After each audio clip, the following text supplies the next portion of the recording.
Welcome to Running in the 70s, where we interview, meet, and get to know athletes of all kind who were running in the 70s. I'm your host, Matthew Kleinowski.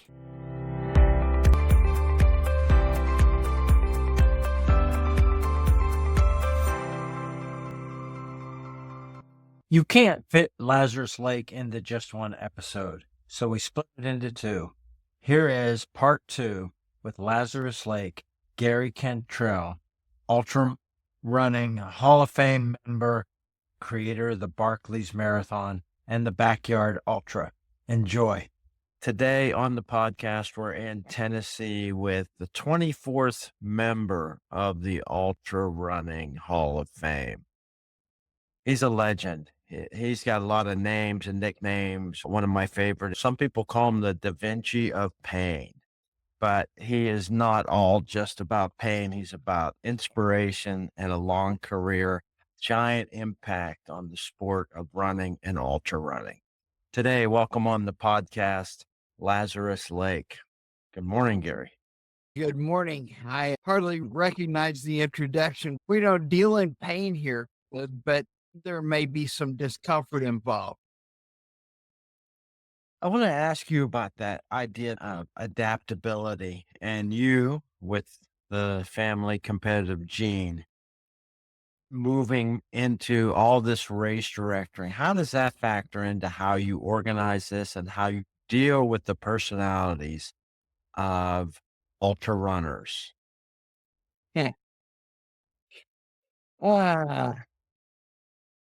Ultra runners don't have any more personalities than anybody else. You always deal with people's personalities.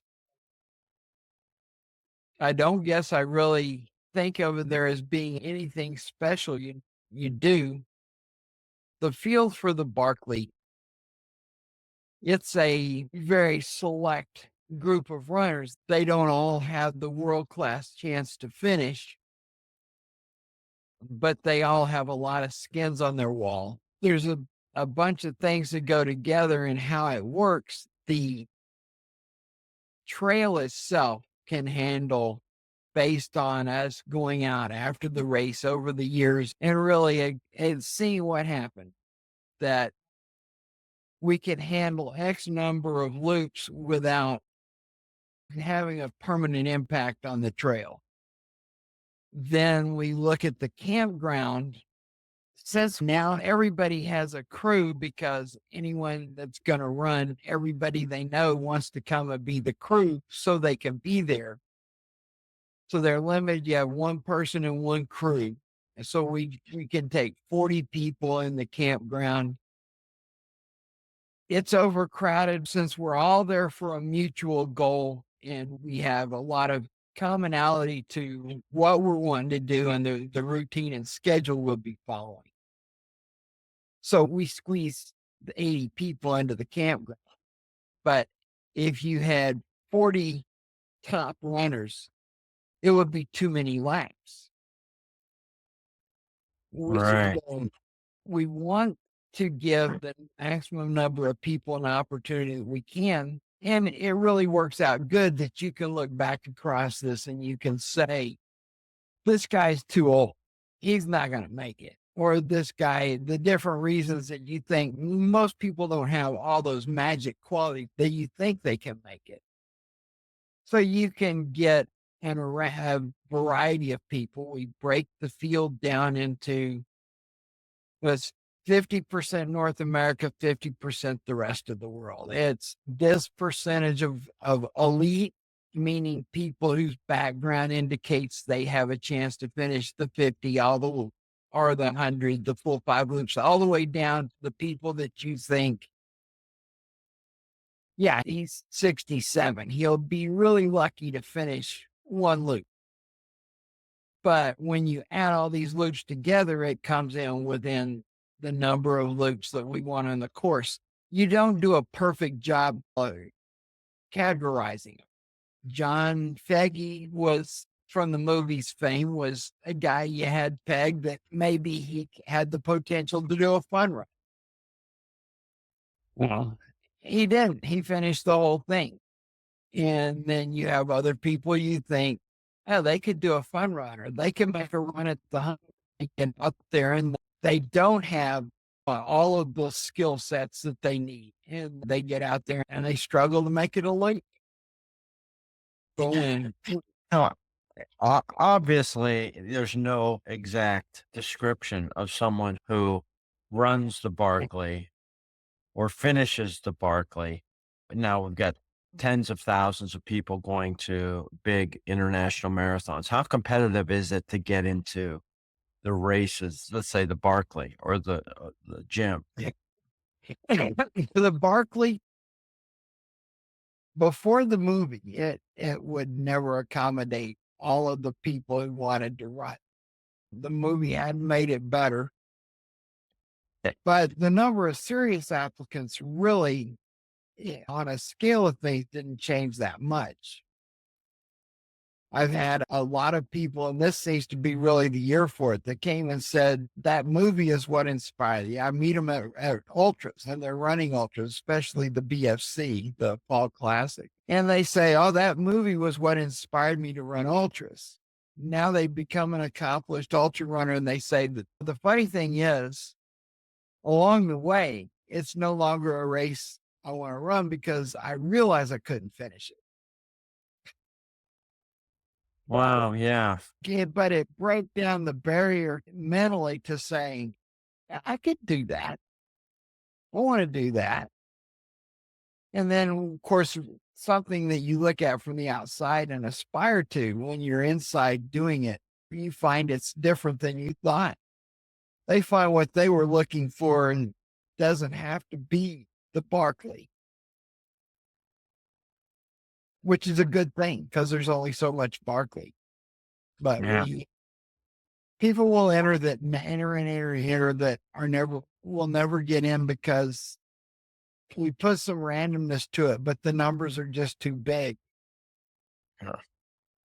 To have 100 every day for 25 years, but you can still only get half of them. Yeah. With the computer and social media, you've been able to keep writing, not only for the magazine, but you're on Facebook is a great place. I think everybody needs to follow you and just enjoy your daily musings.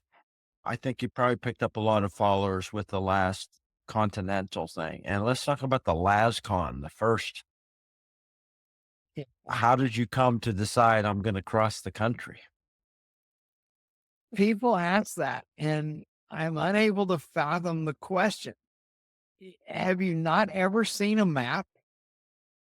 The moment that there's an ocean here, an ocean there, and it's 3,000 and something miles in between with roads, it seems like the first thing that would pop into your head is, oh, that would be so cool. I want to run all the way across. There's a difference between the idea popping in your head and then actually doing it. And that's Oh, always wanted to do it, always intended to do it. And the years passed by, and a couple of years before I actually did the first one in 2018, I got a nagging injury to my heel that I wrestled with for a year. I went for a long time that I did 2 miles a day. I did 1 mile until the pain got so bad I couldn't stand it, and 1 mile back because that was the only way to get home. And I thought about it. After enough time went by, I thought, I'll never fix this. Finally went to an actual real doctor instead of trying to concoct my own cures. And it was just a simple set of Achilles stretches, got rid of it in less than 2 weeks. I'm Wow. always the brightest guy, but I thought during that, I said, I shouldn't keep putting off the Transcon out into the future. So I thought, I don't have the time. I don't have the money to do it, but it's going to take a while to plan and train. If I plan and train and I get to that point where I'm ready to go and I just can't afford it or don't have the time, then I won't get to do it. But if I get to that point and I come up, once you start, you probably get there. I'll probably find a way to do it. If I don't plan and train, then I definitely won't. I plan to train and think old place, and an old friend that I've run with for many years who was far older than me made a contribution that got my funding up to the point where I can do this. So in 2018, I went across. It was the highlight of my life as an athlete because that's really far. It doesn't sound like much. It was about 3,700 miles, and that's really far. Hell, What was the, I finished the last 500 miles. The last 500 miles, I had a torn labrum. My legs were so shot that I would start out and think, what propels them? What keeps them going? It's just your head. Your legs will go as far as your mind makes them. okay. So you did it. You went through that. You came to that place of you're just doing it every day. It's your mind over your body. And then this year you decided to do it again the other way. I planned it out as you get closer to your terminal point, the amount of money you have left for retirement. And because I failed to actually retire, I still haven't been spending my retirement. I'm more likely to put a little more in because I don't have a very expensive lifestyle. So I was going to do it again, and I knew I would be slower. I calculated that in and I did the training, and I really thought I could make the distance. But every day I was a little bit short. And of course, my route selection probably didn't help.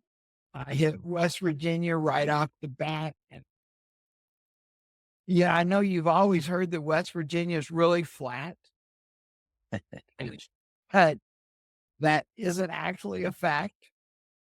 You could put the flat part of West Virginia would fit on a gnat's ass.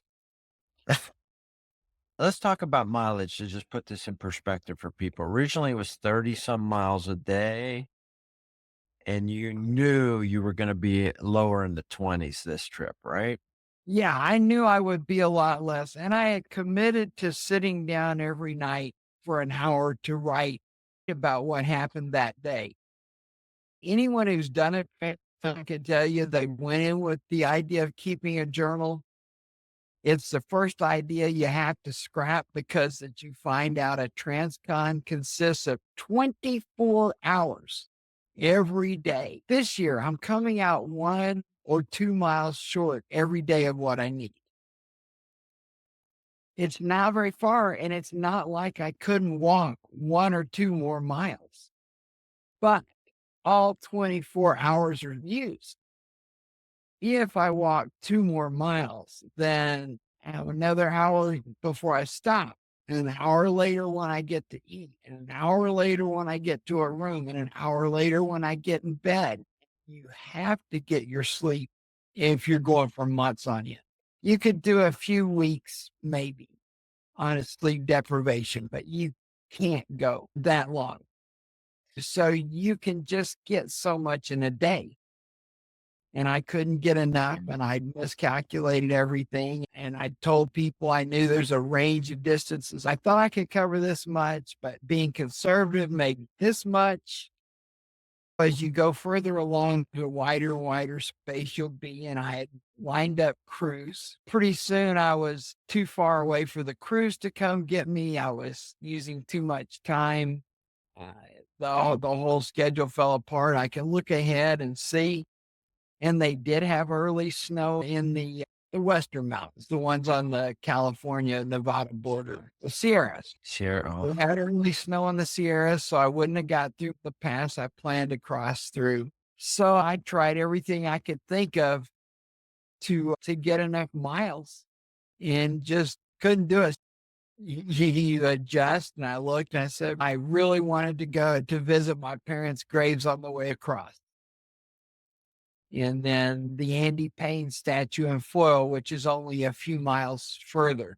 So I set that as my new stopping point and went to that point and stopped. And by the time that you actually stopped, your brain is already thinking, okay, how can I break up the rest of this trip? Because the trip itself is special. There's lots of stuff to see and places to go. So I don't think it's over. Right. Talked about how you can do some next chunks. This interesting to me how much you have to think about time. And we all think about time. Sometimes it just passes and we don't think about it. You're thinking about it all the time and planning and doing, and certainly your daily writing, meditations, poetry, whatever we want to call it, of your day to day during this most recent con. Just, I really encourage people to go back and read as many as they can, seeing what's out there through your eyes on what will happen if you see a stranger, you get some encounter with a person or a piece of nature, or just the solitude that you didn't expect. I really want to just thank you for all those moments. Now, you do a great job of sharing. Sometimes it's just you're talking about one moment or at the thoughts at the end of the day, looking at this 24-hour period, and I know what's coming, and staying in this period, and sometimes one line, we'll see what tomorrow brings. That's come up more than once in your journey. It's just a joy to go through with you vicariously. I appreciate that because that's why I committed to write it. When I think, oh, if I do complete it, I'll pick it up with the commitment to write about what it's like to go on the rest. But it's pretty much, it's unexpurgated. It's whatever seems important at the time. Your support teams and some of the people that show up just for one small bit and some people that are with you for longer stretches, how invested are they and how's that relationship change as they watch you? Sometimes we talked about pain not always being part, but there's a lot of pain, suffering, and how does that all work together? I don't, I guess I don't remember any pain for the transcons in particular, but when you consider how debilitated I was at the end, yeah, people could confuse discomfort with pain. Pain is not something that really occurs that often, but we don't like to be uncomfortable. It's built in. It's a byproduct of evolution. In my view, we have evolved with thirst to tell us when we need water. We are fluids. We have hunger to tell us when we need food. We have, I guess you would just call it sleepiness, tells us we know when we need to sleep. Our biological requirements, we built in drives that run out of our brain to tell us to take care of.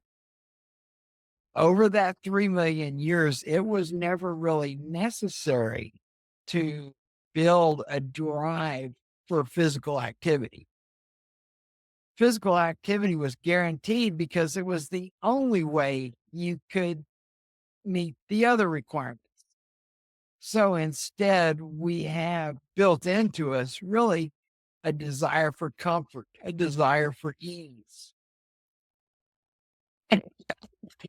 And but that's not really adapted very well to a world where, hey, you have the potential to have comfort and ease 24 hours a day, 7 days a week, and still supply yourself with fluids and food. And unlike when it's hot and you've been out doing your miles and you're really thirsty, you crave the water, you drink the water. It is great.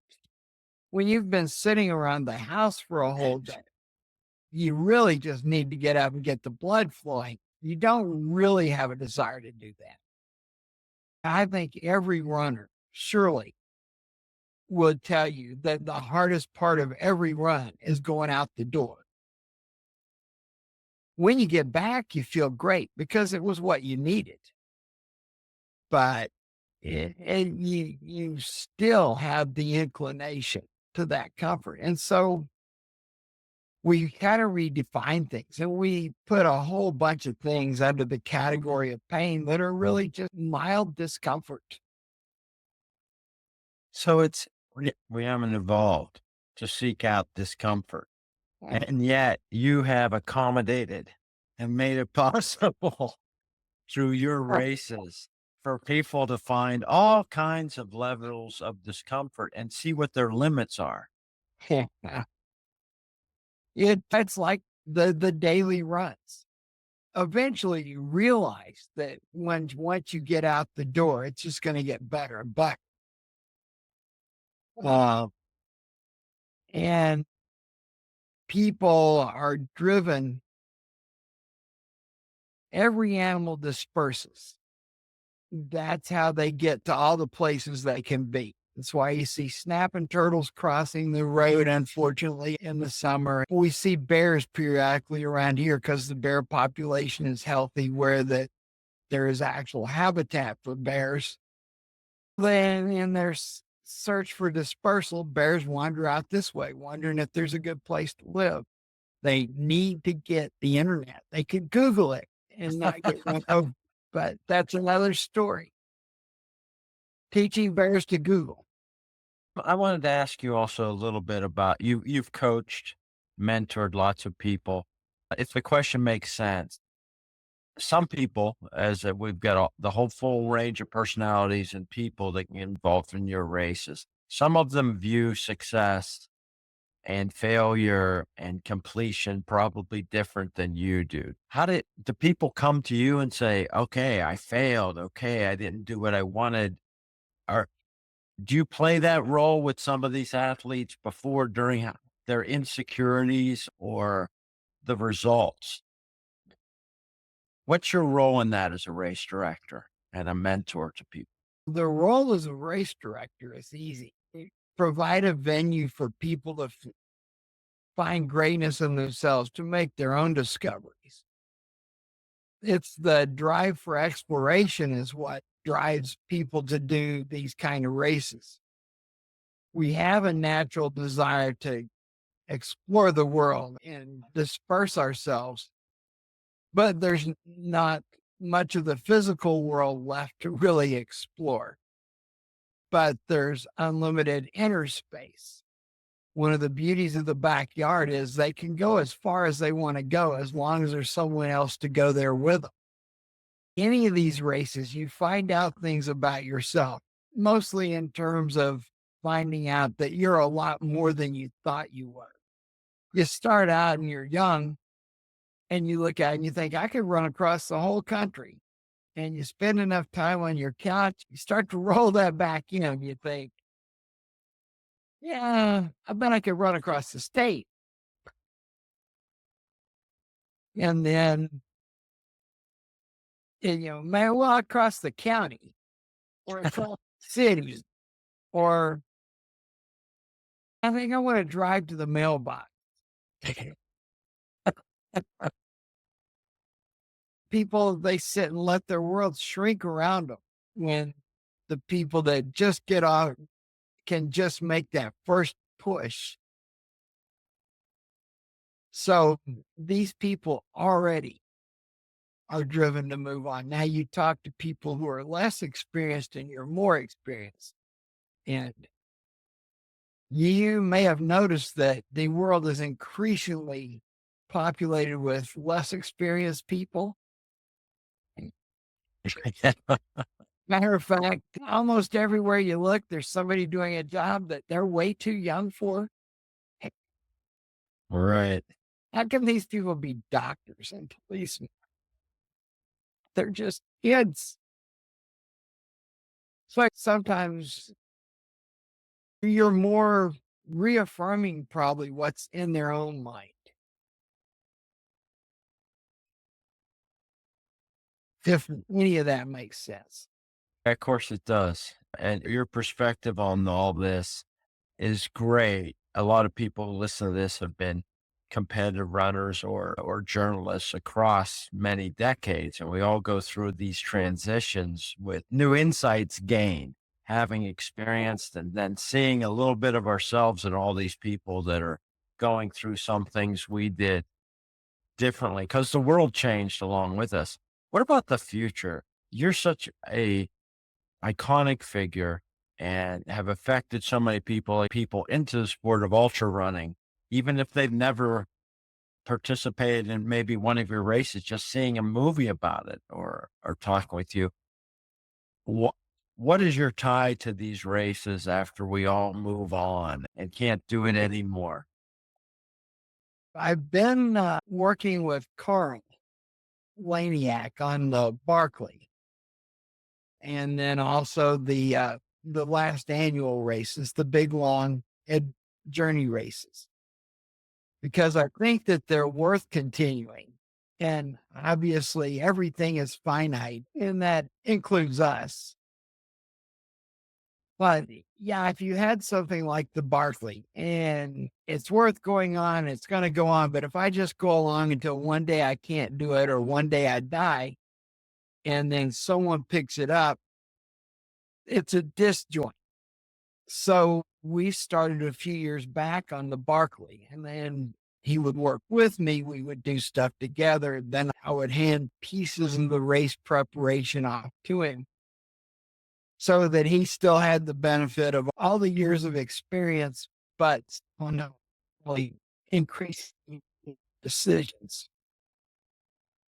And I think it's the biggest thing that you have to get rid of some undesirable traits that people learn from their parents: empathy, uh, kindness. Well, once those useless characteristics have been ironed out, then you have someone that's a prospective race director for ultras. I think the Barkley will move smoothly on, and I'm doing less and less, and he just now has to learn how to take the selfies and drive off the spectators. That's great.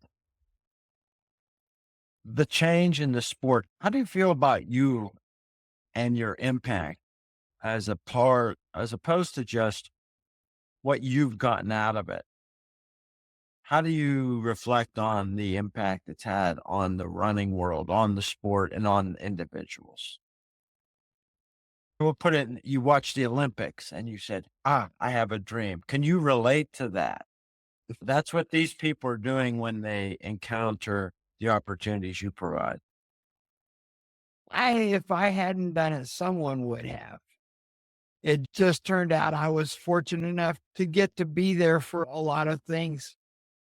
I look back and my real career in sport is mostly an endless succession of failures, each of which you work around and find what you can do, that ended up with being that I'm a lot better at organizing events than I am as an actual athlete.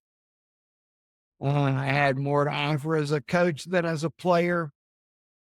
And maybe not at being able to achieve that level gave me a greater desire and impetus and maybe a different perspective on things than I would have had if I'd been successful. But if my very first sports dream had come true, I would have been the greatest linebacker in Oklahoma football history and probably played for the Packers. And no one today would even know my name, much less that I would actually be an active part, other than the Transcon, which I consider to be a totally credible performance. I think I really never did anything great as an athlete, but I have been there to see so many athletes do great things. And I've been privileged to be a part of the process where that I made some contribution to that happening. But even if I was just there in the early days of ultra running, when there were so few of us that everybody knew each other and you knew people that are real legends who really did something. It's a privilege to get to spend time with you, Gary. And I'm going to encourage everybody who uses Facebook to go out there and connect to Lazarus Lake and follow your writing, because that's a reach that's can be even further. And it's not just for runners. It's not just for ultra runners. It's not even just for I athletes. cover It a just, variety of things. yeah. Yeah, it's personal. It's also very generous to share what's going on in your mind. It's a version of, for me, just to speak personally, it's like the best newsletter you can get every day to look out and just. Oh, And today you're going to go outside and hit the roads as you do every day, right? I need to get 8 miles in today. The Transcon fell through, but I saw I was far enough along that I could get, this would be my 19th 3,000 mile year. So I got the 3,000 miles and I thought I was ready to coast to the end of the year. And then I realized it was remotely possible, if I focused on it, that I could get to 3,660, which this is a leap year. So that's 10 miles a day. And there's not that many years where I've averaged 10 miles a day for the whole year. So I've sat down my little programs in my Excel logbook, so that I get the daily feedback. Right now I need 6.90 miles a day for the rest of the year to get 3,660. I'm hoping to get 8 today, which would cut that down to about 6.86, 6.85. I won't know till I actually get the mileage in. I'm just over 8 miles past a 7 mile a day average being enough. So I'm building a cushion, because when you look at your calendar, you've got Big Dog's Backyard Ultras coming up in a week and a half.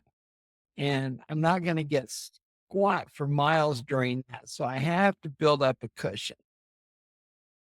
So you build this mental image and you have all this daily feedback that shows how you're moving the needle back and forth. And it's touch and go with all the things that we've got to do a couple of days drive on the last annual Heart of the South road race course. And we've got, and then probably a third day that I'll do where I needed to check up. It's too big of a piece for us to do in the 2 days we had available. So I've got to have another day somewhere. And I'm thinking, is that remaining piece of a size where I could do it on foot? And somewhere in here, if I'm going to get to the 3660, I feel like I need a big day where that I go out and do at least 25 or 30 miles. It's Always thinking about time down to the second decimal point. So it's great to get to spend time with you talking about all this, Gary. And good luck with all these races. The Big Backyard Ultra will be on just about when this gets out. But I'll encourage everybody, if there are people who haven't seen the movie, read your stories, there are many articles written about you, Wikipedia for an intro, and subscribing to Lazarus Lake on Facebook.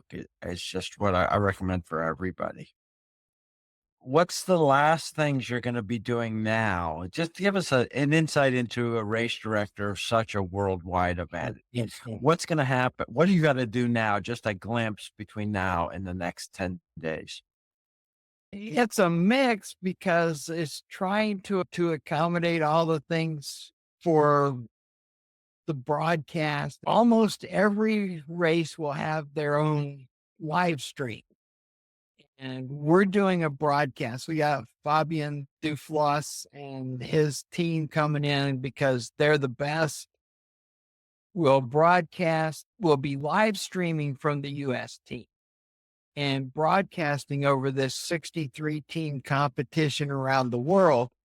It goes up and down. When an athlete drops, a country starts to fall. When someone else stays in, so it's very, very volatile and dynamic how the scoring goes. And most of those we learned the last time around, they'll be doing their own live streams. We're going to offer them, hey, most live streams, they like show the start finish. And there's a start and there's excitement. And then people wander off and you're just looking at an empty spot, that we could let them put their live stream part in and then use our broadcast to fill the dead airspace. Everybody wins. We get more viewers and they get more viewers because it's not just once an hour something's happening. And we're going to see how, if all that can work out. And roster changes, thank God, end in another week. Most of the people, when you get in the 24-hour and plus people that have really a lot of the exciting thing about these, the backyard championships is athletes get most of the people on this team, on these teams, they've spent 2 years qualifying so they could earn that spot on the team.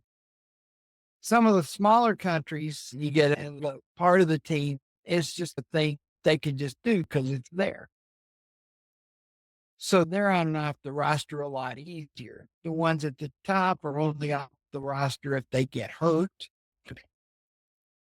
And then they're crushed. But 64 teams, almost 1,000 athletes.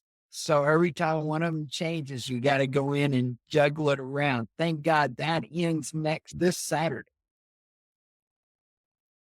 Figuring out, setting up the venue here and putting on our national race. I have to keep reminding myself, I have to take care of our team more than the others because I take care of them completely. The other races are going to occur. I'm only worried that they've got their stuff for the scoring and keeping all the pieces together. Of course, every day you look and there's more backyard ultras joining. It's truly madness. Well, it's truly a great legacy. It's something that I believe will last on and just make more people's lives a good chance to find the discomfort they want in their lives. Yeah.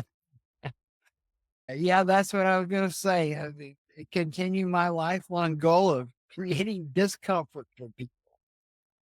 It's fantastic. It's just a pleasure and a comfort to talk to you. And I look forward to following whatever's going on in your mind every day on your journals. And maybe we'll check in again at some more milestones of these races as they progress and more things happen. I just love the idea if this can help spread the word of people to discover you or to find out a little bit more insight to you. Thank you so much for your time. I appreciate you having me on here, and hopefully it will. Some of these things, the backyards, I think is a worthwhile thing that needs to get enough impetus to survive without me because I'm finite. Hey, I hope you enjoyed another episode. Do you have someone you'd like to hear interviewed on the podcast? You can leave a comment on the YouTube channel or on the website, running70s.com. That's running70s.com. Let me know what you think of the episodes and anyone, including yourself, you'd like to hear interviewed. I hope you enjoyed another episode of Running in the 70s. Voices, stories, and memories of athletes who were running in the 70s. Until next time, wherever you are, keep looking forward and don't forget to look back.